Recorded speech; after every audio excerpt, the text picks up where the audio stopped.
नमस्कार, आदाब। आप देख रहे हैं खबर अड्डा और मैं हूं आपके साथ सुंबुलीना।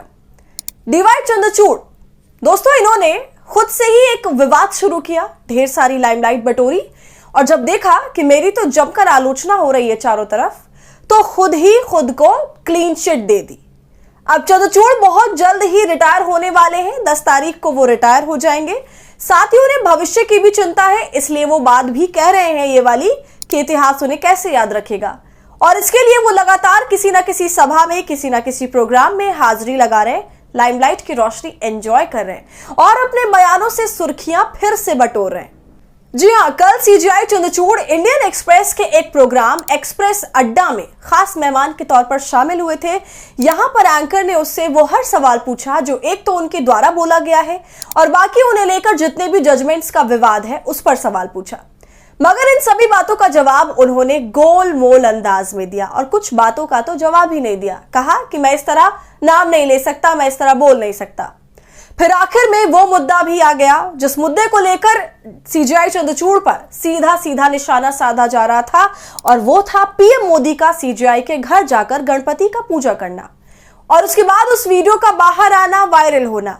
आप तो जानते ही हैं कि उस वीडियो की आलोचना देश भर में लोगों ने करी। अब चाहे वो पत्रकार हो, संविधान के जानकार हो, या वो पत्रकार जो सुप्रीम कोर्ट को कवर करते हैं, न्यायपालिका के जानकार हैं, जो विधायक और न्यायपालिका के फर्क को समझते हैं। यहां तक कि राजनीतिक विश्लेषकों ने भी ये कहा था कि चंद्रचूड़ को इन वीडियो से कम बचना चाहिए था और ये इस तरह पीएम मोदी को घर पर बुलाना सही नहीं था।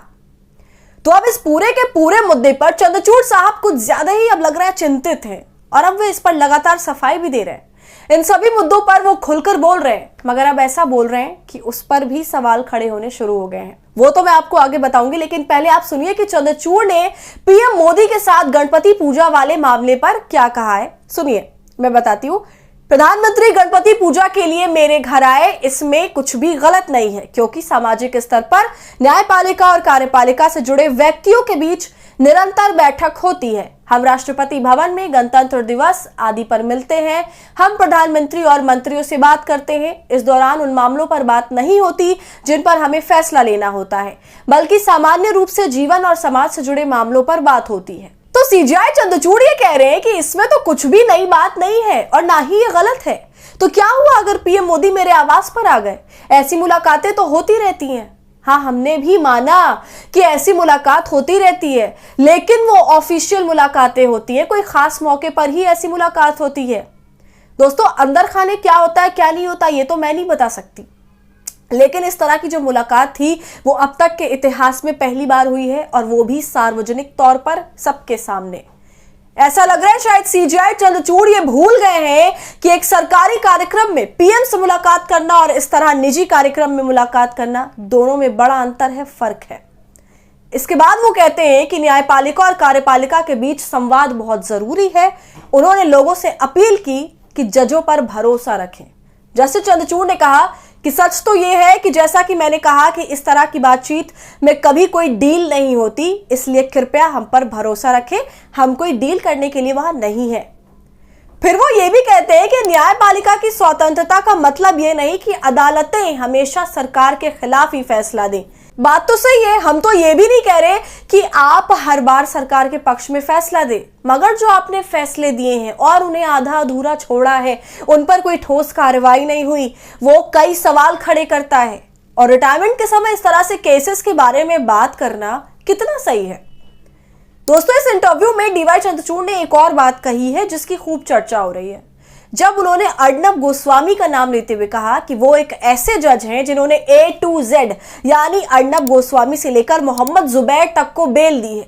ये उनकी फिलॉसफी है।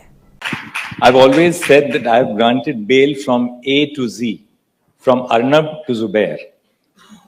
So सीजीआई चंद्रचूड़ की इस बात पर पत्रकार दयाशंकर मिश्रा ने भी अपनी बात रखी। सीजीआई प्रचारक हो गए हैं, भारत उपदेश प्रधान देश है, अर्नब गोस्वामी याद रहे, उमर खालिद को भूल गए। नागरिकों को सौरभ दास की कारवां में सीजीआई पर रिपोर्ट जरूर पढ़नी चाहिए। दोस्तों, हमने कल ही एक वीडियो कर कारवां की इस रिपोर्ट को साझा किया था जिसमें चंद्रचूड़ के बारे में विस्तार से लिखा हुआ है। तो पत्रकार दयाशंकर मिश्रा कह रहे हैं कि सीजीआई को अर्नब गोस्वामी तो याद रहे, मगर वो उमर खालिद को भूल गए। उमर खालिद वो शख्स हैं जो पिछले 4 साल से बेल के इंतजार कर रहे हैं और उनके केस की सुनवाई अभी तक नहीं हुई है।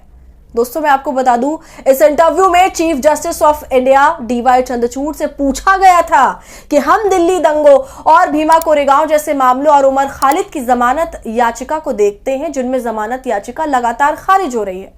तो देखिए इस सवाल के जवाब में डीवाई चंद्रचूड़ ने कैसे पल्ला झाड़ा और बात को पलट दिया। वो कहते हैं, मैं आपको कम से कम दर्जन भर राजनीतिक रूप से संवेदनशील मामले बता सकता हूं जो राजनीतिक रूप से महत्वपूर्ण व्यक्ति तत्वों से जुड़े थे, जिन्हें हमने डील किया है और जमानत दी गई है।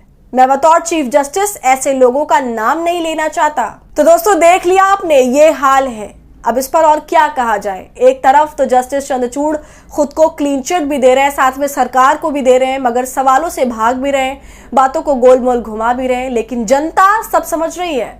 दोस्तों आपकी इस पूरे मुद्दे पर क्या राय है? आप चंद्रचूड़ की कही इन बातों से कितना इत्तेफाक रखते हैं? हमें कमेंट कर जरूर बताइएगा। वीडियो पसंद आई हो तो इसे लाइक और शेयर करें और खबर अड्डा को यूट्यूब पर सब्सक्राइब कर लें।